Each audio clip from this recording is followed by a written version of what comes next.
All right, hello and good morning, everyone, and thank you for joining today. My name is Leo Ramirez, and I'm a compliance technical specialist here at Microsoft. Joining me today is my colleague and one of my favorite people here at Microsoft, Bhavana Bhatia, and she goes by BB. BB is also a compliance technical specialist, and we both work with government customers. One of the primary things we do is bring awareness and education to government customers on how they can use Microsoft compliance solutions to meet their business needs. Today's topic for the webinar is information governance and records management. So if you have responsibilities related to data governance, I think you'll find today's session interesting on how Microsoft approaches data preservation. We're excited to show you how you can use retention policies, retention labels, and records management in Microsoft 365 to streamline your data governance processes. If you have any questions during the presentation, please feel free to put them in the chat window. And as always, if we have time at the end, feel free to come off mute and ask a question. Now, I'm going to kick things off by going over information governance. Then we'll do a demo, and then BB's going to discuss records management and how you can use the solution to meet your record keeping needs. So let's go ahead and get started.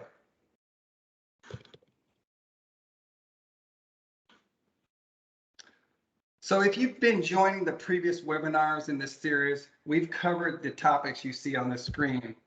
But today we're at this fourth pillar of the data life cycle. Previously, we discussed how to identify sensitive information in Microsoft 365, and then how you can protect it using sensitivity labels and sensitivity label policies. We've also discussed how you can prevent data loss with Microsoft DLP. And again, natural succession in the life cycle is governing that data, how to preserve it. So when I meet with records managers, compliance officers, or data governance officers, these are some of their primary concerns that we have discussions about. And of course, they all have the same goal in mind. They want to automatically retain, delete, and store information in a way that meets their compliance requirements. And these are their top concerns. Do I need to keep all data? Many organizations are. And they want to know what kind of data they should keep, and then how to classify and govern that data that's being retained. And of course, how do I meet record keeping requirements is a common question for Donna and Michael. I also meet with IT admins like Steve here, and he and his team, they're ultimately responsible for implementing those strategies and managing the solutions that are related to data governance. And what's top of mind to him is, I'm responsible for backups and archives, but many times I'm working with different sources of where this data is coming from. And this also happens to be multiple solutions to manage all of this. So, and I can personally relate to Steve because I used to be that's okay. Can someone please go on mute? Thank you. Yeah, I used to be in a similar position as Steve. I know the pain that comes along with managing all of these different systems. And then we have John. He's a CISO, and this is what's top of mind to him when I talk to other CISOs like John. It's hard to keep up, and ultimately this is costing way too much because we have all these different solutions. There's a solution for archiving. There's a solution for exporting data that's in archive to a legal review system. And we even have a solution for custodial hold communication, but that's not it. We also have a solution for records management. So these are some typical pain points that we often see with CISOs. Well, and my response when I'm talking to these folks is Microsoft Information Governance can help because it gives you the ability to preserve data where it already lives and it's native to the platform. One solution to address each of those needs, each of those concerns. So let me just get my pen here. So just to give you a high-level walkthrough of what a retention policy can do. Retention policy in Microsoft 365, you can set your retention settings, and these retention settings are applied to the container. So this means like OneDrive, you can apply it to the whole bucket in OneDrive, SharePoint, and even Exchange. You can even have one policy that covers all of these locations. This type of implementation makes it easy, or makes Steve's job easier, the IT admin. Now we also have the ability to configure retention labels in Microsoft 365. And how these help is they can be either automatically applied or manually applied at the individual item level. So think of applying a retention label to a document that's in SharePoint or an email that's in a user's mailbox. And these can also be made available for users to use within these applications.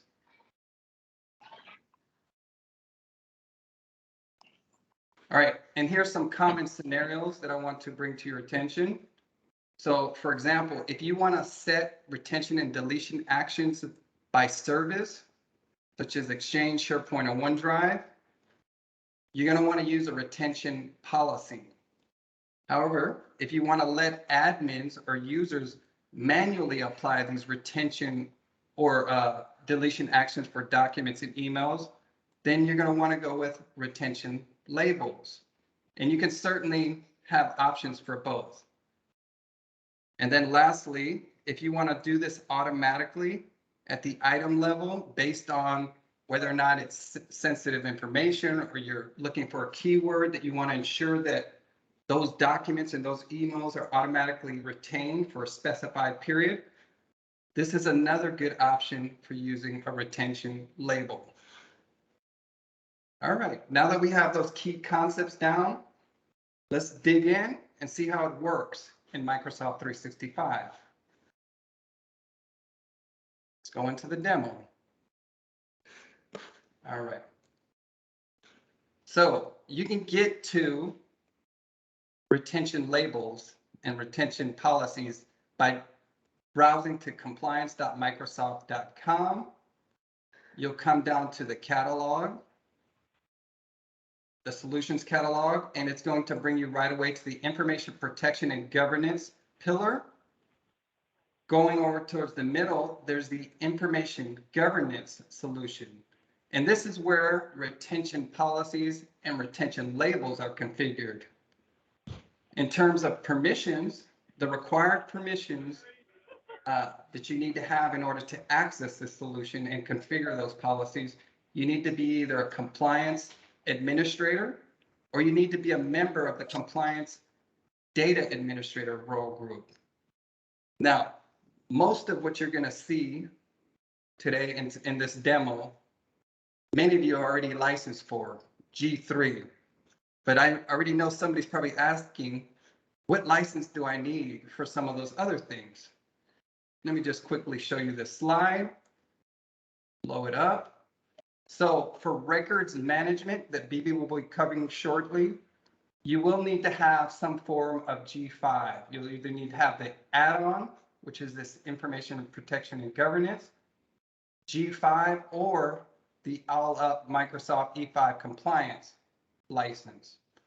For automatically applying retention labels that I'm going to show you shortly, you'll also need to have one of these. And for adaptive scopes, which I'm about to show you as well, you'll need one of these advanced licensing. And I'll leave that up there for 2 more seconds.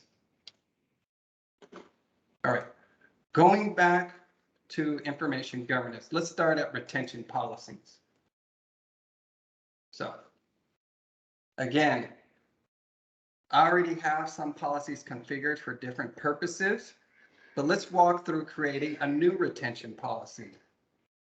We'll give it a name. Say this is a policy for the Children's Services Department, and we want to retain for 5 years and then delete automatically. Give this policy a name. Right away, we have two options on how we want to configure this policy. Do we want it to be an adaptive scope or a static scope? Now, here's the advantage of an adaptive scope. It has the ability to automatically update when it's applied based on user attributes that are defined in Azure Active Directory. And a static scope is applied to a fixed set of locations, and it has to be manually updated to locations as they change. Now, just to help you better understand that, let me bring up another slide. This is when static scopes work well. When you want, one policy that has multiple locations, you want to make things easy all in one swoop. And it's also better suited for smaller, when you have a limited number of inclusions or exclusions that aren't going to change over time. But this is when they don't work very well. They're not dynamically updated. So this means when a SharePoint site or a user moves from one department to another, it's not going to automatically update that policy. And in terms of OneDrive, it's very much a manual process unless you have somebody like Steve who's very strong in PowerShell and can manage this at scale through scripting. Now, adaptive policies work well because they automatically update and they stay current as users are either joining different teams or leaving roles. And the limitations for static policies, they don't exist with adaptive policy scopes. Let's go back and I'll show you the difference. Let's start with creating a static scope to kind of help you understand this further.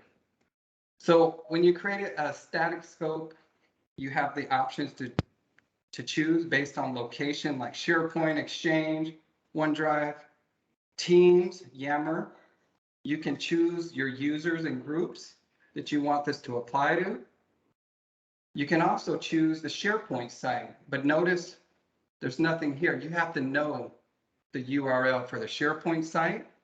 Similarly with OneDrive, you have to know those URLs.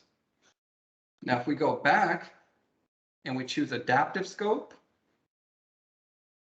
because I've already predefined that I want all users that are part of the legal team to be a part of the scope, and this is all based on a filter, a query in Azure Active Directory, and I've already defined that anything that has legal in the site name, I want it to be applied to the scope.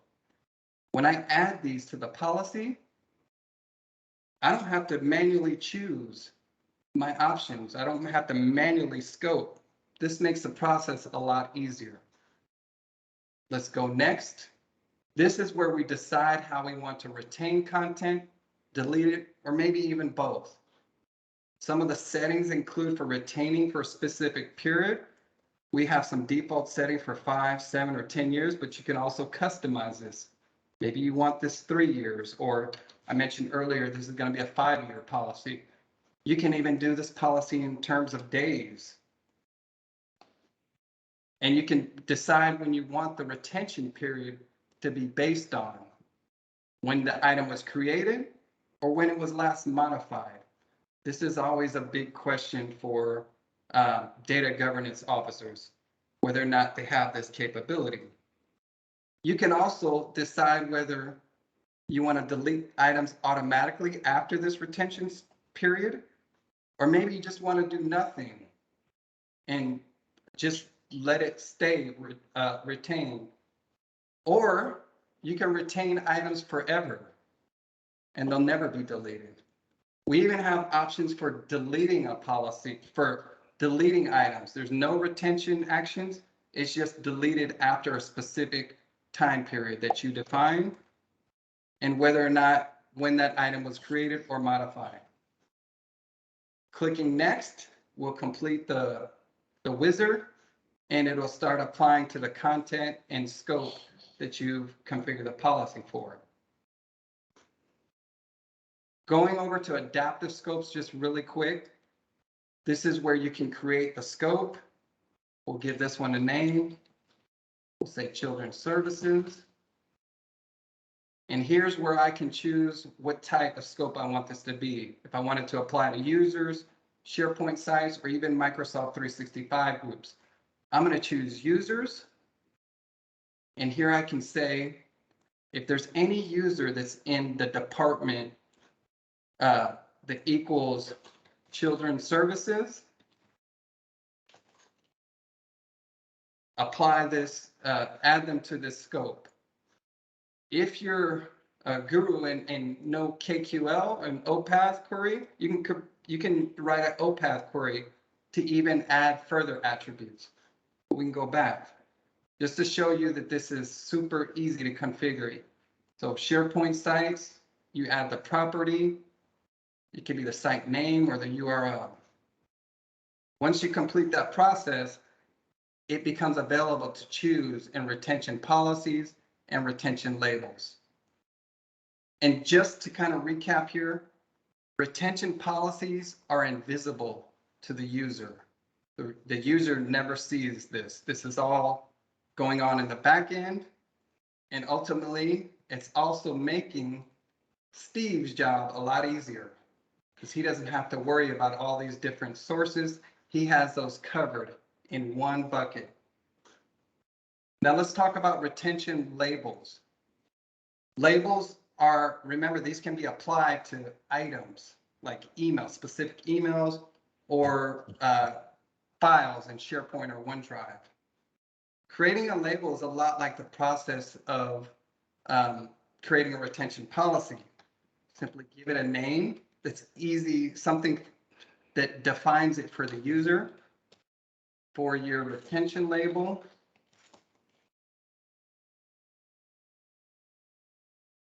you can even put in a description for the user.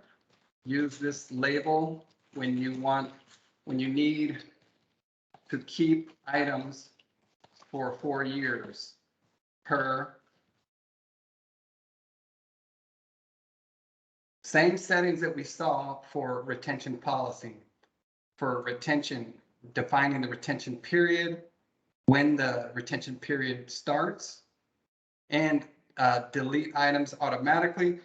But notice here, you can also trigger a disposition review. BB is going to go into detail on this during the records management demo. But when you complete the process for creating the label, this is when you have the option to publish it, to make it available to users in those applications like Outlook, OneDrive, and SharePoint. If you use the first option, this makes it available for the user to manually select in Outlook and OneDrive and SharePoint. But if you automatically apply this label, say you have a business requirement to automatically label sensitive information and retain it for a specified period, this is a good option for you. And let's walk through that process. So I'm going to call this auto retain HIPAA data. The name for the policy. So here we have options. We can apply the label when specific content for sensitive information is identified, or we have an option for searching for specific keywords or phrases or properties. And there's even an option for matching a trainable classifier. Let's just choose this first option. So I'm going to use one of the built-in templates, and let's select HIPAA. This is going to automatically look for items that have PII identifiers in medical terms. And here I see that I can define that when it contains sensitive information, I can define the instance count. It's going to be looking for social security numbers, DEA numbers, ICD 9 and ICD 10. Click next. And I can choose again whether it's going to be an adaptive or static scope. So just to recap a little bit here, this is going to automatically apply that retention label to items that have HIPAA data in it. And ultimately, it's solving Donna and Michael's problem. How do I classify and govern data that's retained? Let's see what this looks like from the user perspective. So if a user's in Outlook, they can click on an email, right click, and they have these policy options. The one I have selected here is a retention label. These others are retention policies that are coming from Exchange. Users can also have a folder within their inbox. You can actually assign a policy to that folder. So anytime a user drags an email into that folder, it'll automatically get that retention label. Now, from the perspective of OneDrive or SharePoint, a user also has the ability to select a file, go to the properties, and assign a label. This one already has the when you retain and then delete. But if I click on a new one, you can assign the label. The user can assign the label manually. BB's also going to show you how this can be done to the whole. You can assign a label to all the documents or a record to all the files in a SharePoint library. Let's go back.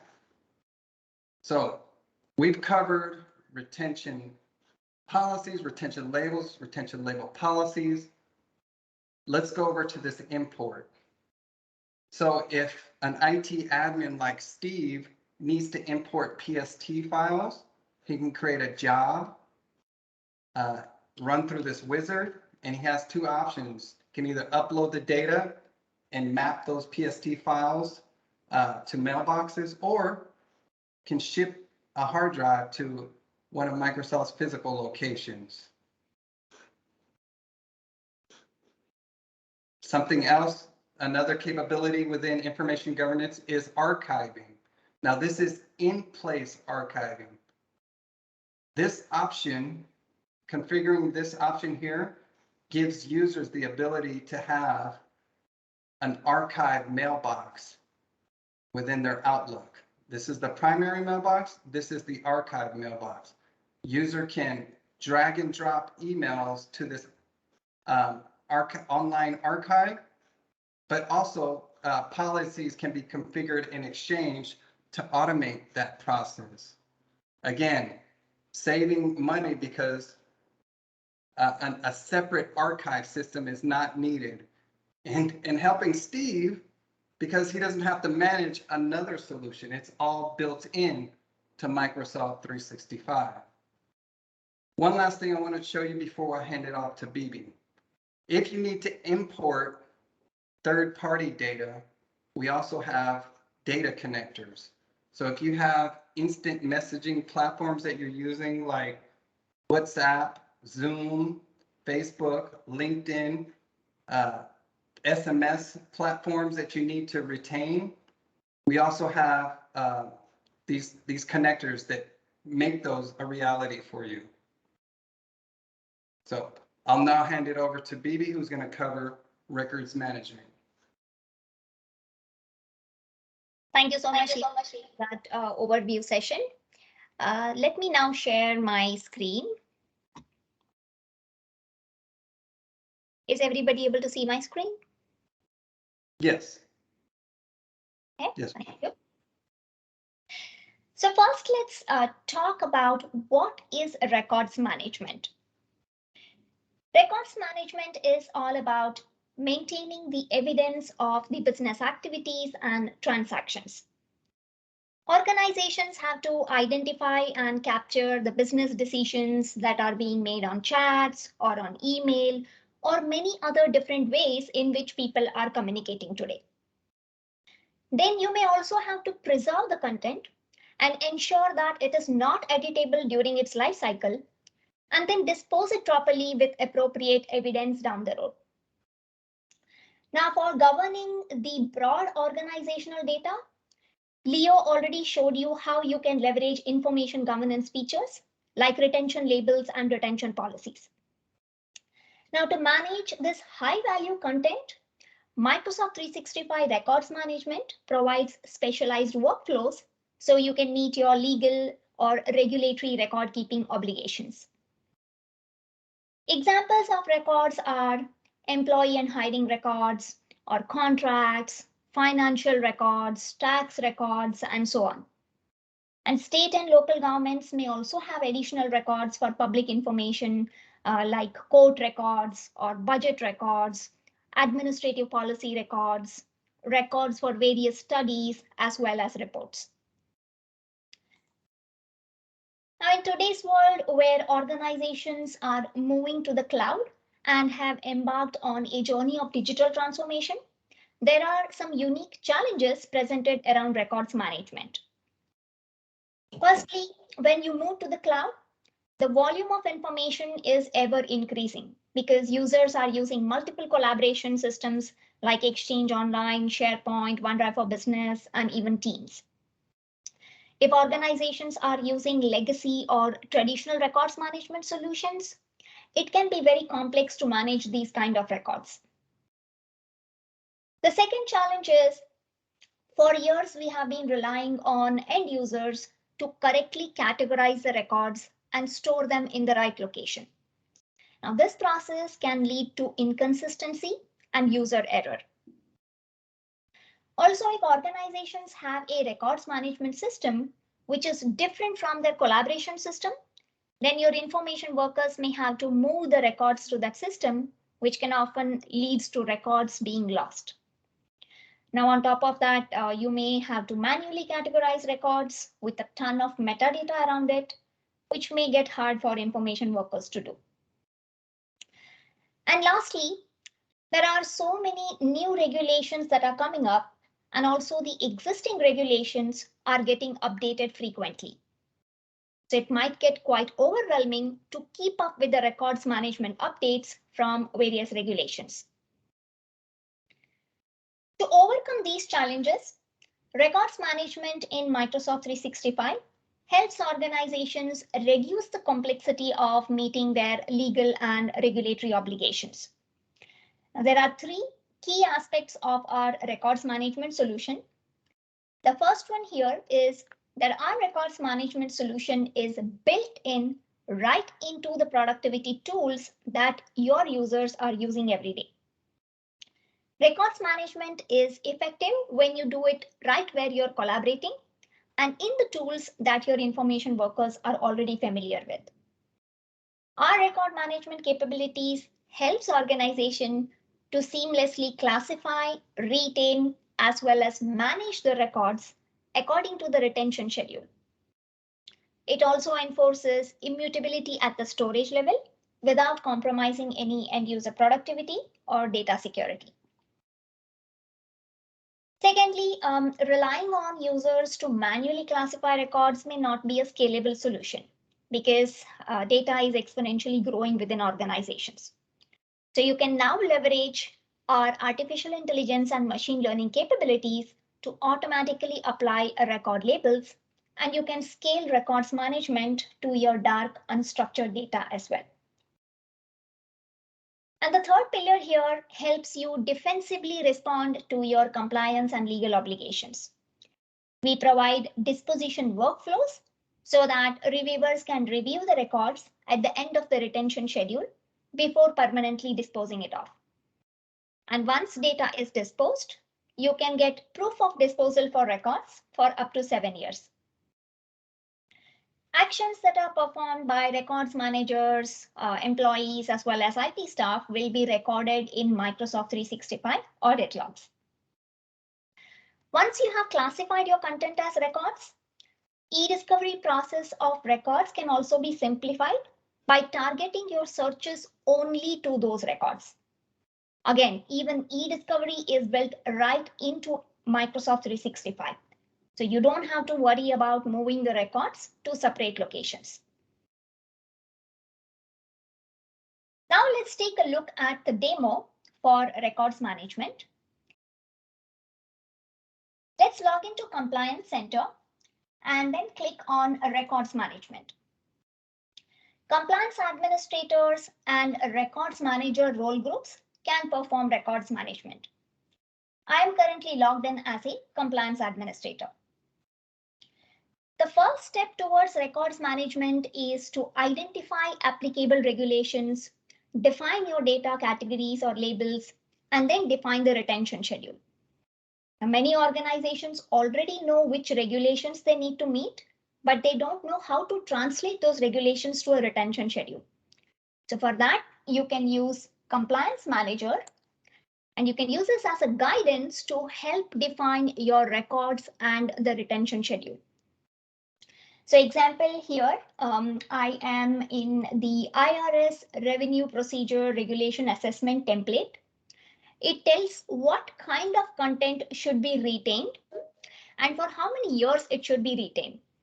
And these compliance manager assessment templates are updated regularly, so you can stay on top of the regulatory changes. The next step is to start creating the record labels. So we'll do that in the File Plan Manager. File Plan Manager is a digital version of your retention schedule, and you can create records in the form of labels. So let's click on this Create a Label option. And we are going to create a new record. I've given a name to that. So let's call it Contracts. You can then provide additional metadata for the record label using file plan descriptors. So here you can specify the record reference ID, then the department that it belongs to, and any specific regulation or citation it is associated with. All this information will help you organize your labels and will be included in your organizational file plan. This is where you specify the retention schedule for your record. So let's say I want to retain contracts as records for 5 years. And then I can start the retention period based on when this record was created, modified, or labeled. And you can also start the retention period based on triggering of certain events. This is referred to as event-based retention, and it's an important part of records management lifecycle. Let's say we have a use case to retain the contracts for 5 years after the contracts expire. So in this case, I will select expiration or termination of contracts and agreements as an event. Now you might have noticed that the interface here is very similar to what Leo showed while creating a retention label. The only difference is this interface also lets you mark the item as a record during the retention period. When an item is marked as a record, users will not be able to edit or delete emails and documents, and only certain users will be able to change or remove the record label. If you want to edit records in SharePoint Online and OneDrive for Business, we provide records versioning capability, and your users can lock or unlock records to collaborate on them. Now, sometimes organizations may have strict record keeping obligations due to certain regulations. In such scenarios, you can mark item as a regulatory record. After regulatory record label is applied to content, even global admins will not be able to remove the label, and it will remain immutable till its retention schedule. You can then decide what happens to the record at the end of the retention period. You can delete the records automatically, or you can trigger a disposition review where reviewers can manually review the records before permanently disposing it off. Here you can configure a multi-stage disposition review workflow. When records reach the end of their retention period, the reviewers you add here will receive an email, and then it will notify them that they have records to review. So I have added 2 stages here. In stage 1, I have added 2 users. You can add individual users or mail-enabled security groups as reviewers in this stage. And I've added stage 2, and there's 1 user in this stage. Now, when contract records retention period ends, all the reviewers in stage 1 will receive an email notification. If any one reviewer from stage 1 marks the item for permanent deletion, reviewers from second stage will be notified. And when any reviewer from stage 2 approves the deletion, records will be permanently deleted. You can have up to 5 stages in this disposition review process. Then next you can create the label. I have already created several record labels here. After creating the record labels, you can publish them to specific mailboxes or SharePoint sites. Publishing a record label is very similar to publishing a retention label, which Leo has already shown us. Record labels can be published so that users can manually apply them to content, or record labels can be automatically applied to items that match certain sensitive information types or properties or trainable classifiers. Now I have created several retention labels as well as record labels in this file plan manager. If you have a lot of labels, then you can group them by function, department, status, or category as well.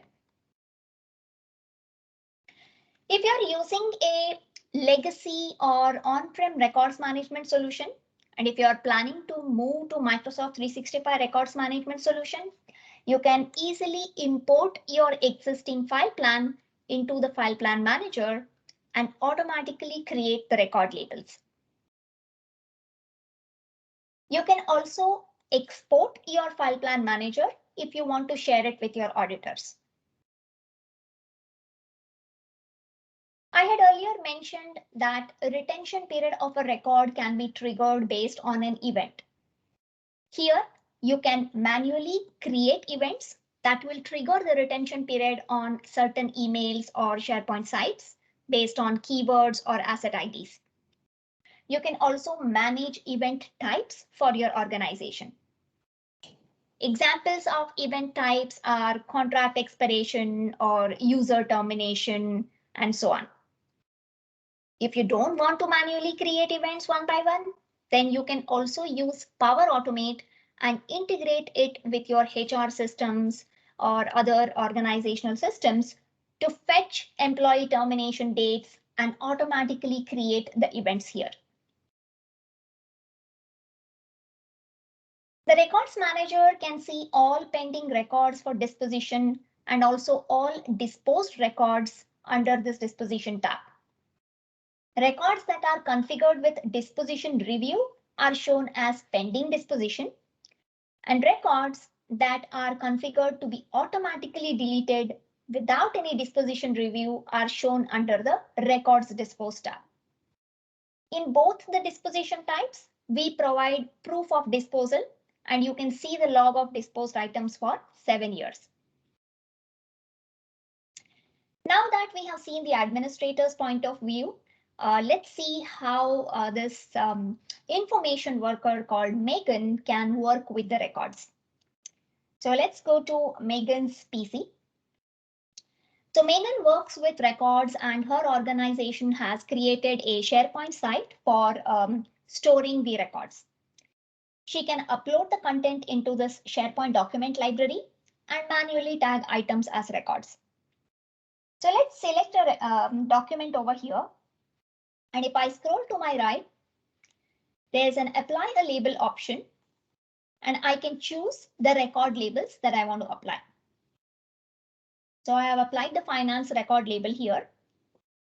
You can see there is a lock icon next to this record. So it means that this record is locked and it cannot be edited by default. Let's see what happens when I try to delete a record. So let me click on delete option. Just a second. Let's click on delete.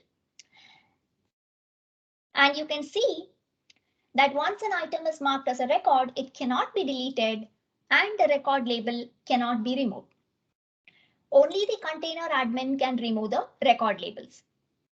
Now, if this is a regulatory record, even the global or container admins cannot remove the record labels. Records typically don't change that often, but in some cases, there may be records like standard operating procedures that are living documents, and you may have to collaborate on them, create versions of them while also maintaining the record version status. For such situations, we provide the modern records versioning capability. So if I have to edit a record, I can go to this record and there's an option called record status. I can change this to unlocked. So now this document is unlocked and I can start editing it.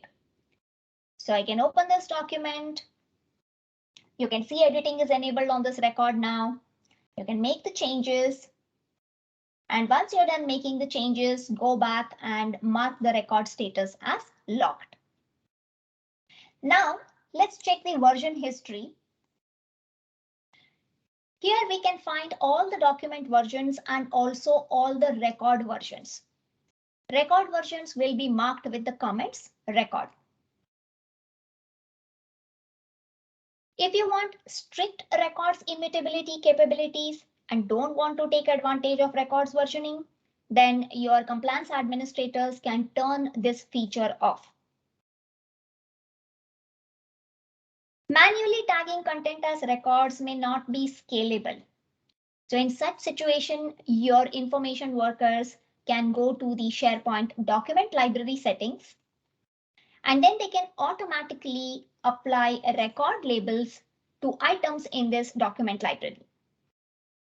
So here I can configure the record label or even retention labels to all the items or to all the existing items or even new items that are uploaded in this library. I've already set this up. So now if Megan uploads any new content in this library, and even if there is any existing content in the library, it will automatically get this specific record label. If the admin has created automatic record labeling based on sensitive information types or SharePoint properties or trainable classifiers, then those labels will be applied automatically on the content without any user intervention. Sometimes customers may also have to mark emails as records. So traditionally, our customers used journaling or had to copy emails to another system to achieve this. Now you can do in-place records management in Exchange as well. So here there is an email in Megan's inbox, and we can see there's already a record label applied on this email. So that email is being retained for 7 years. In Exchange, if content is marked as a record, we won't be able to delete that content. So example, if we try deleting this, you can see there's a message that comes up that this item cannot be deleted because of a retention policy. Now next, let's say Megan is also a disposition reviewer and is responsible for reviewing the records at the end of their retention period. So let's see how the disposition review workflow looks like for Megan. So Megan has received this email reminding her of all the pending items for disposition. Administrators can customize this email notification template and also the reminder email template that is sent to the disposition reviewers. So Megan can now go to this dispositions page link.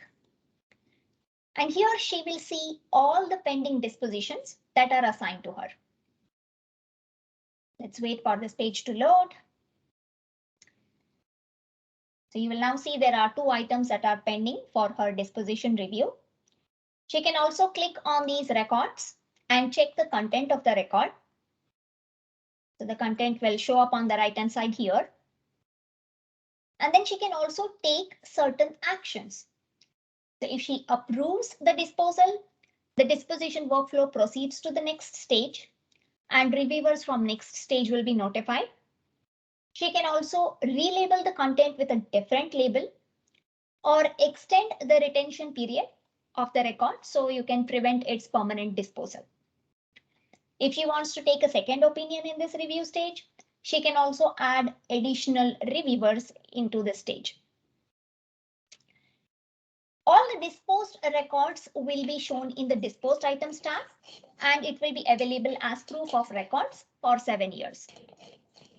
And I also wanted to highlight one other important point here, which Leo kind of already touched it during the retention labels. We provide several data connectors so that your organization can import, archive, and also apply records management and other compliance solution to third-party data from social media platforms or instant messaging platforms as well. So basically, you can extend your records management capabilities to content from third-party data as well. So that was a overview of records management solution. We do have some additional time left here for question and answer session.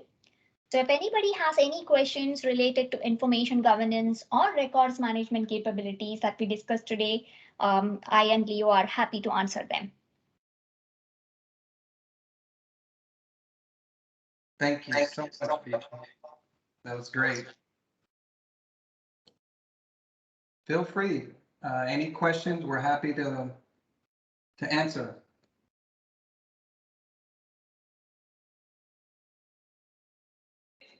All right. I think we left you guys speechless, which is good, which was actually our objective. But if you do have any follow-up questions, please feel free to email us later. We hope that you've enjoyed the session on information governance and records management with Microsoft 365. And we hope you've seen how it can help streamline your current record keeping processes. But if you would like to learn more, feel free to reach out to Tony. I'm going to drop his email address in the chat window, and we can get you lined up with your account team or with the aligned salesperson that can help loop in the correct party. But thank you for joining again. And next week, we're going to be doing an overview of Advanced eDiscovery, which is another solution in the Microsoft 365 Compliance Center. Hope everyone has an amazing day. Thank you. Take care, everyone. Thank you. Thanks, everybody. Thanks. Thank you. Take care.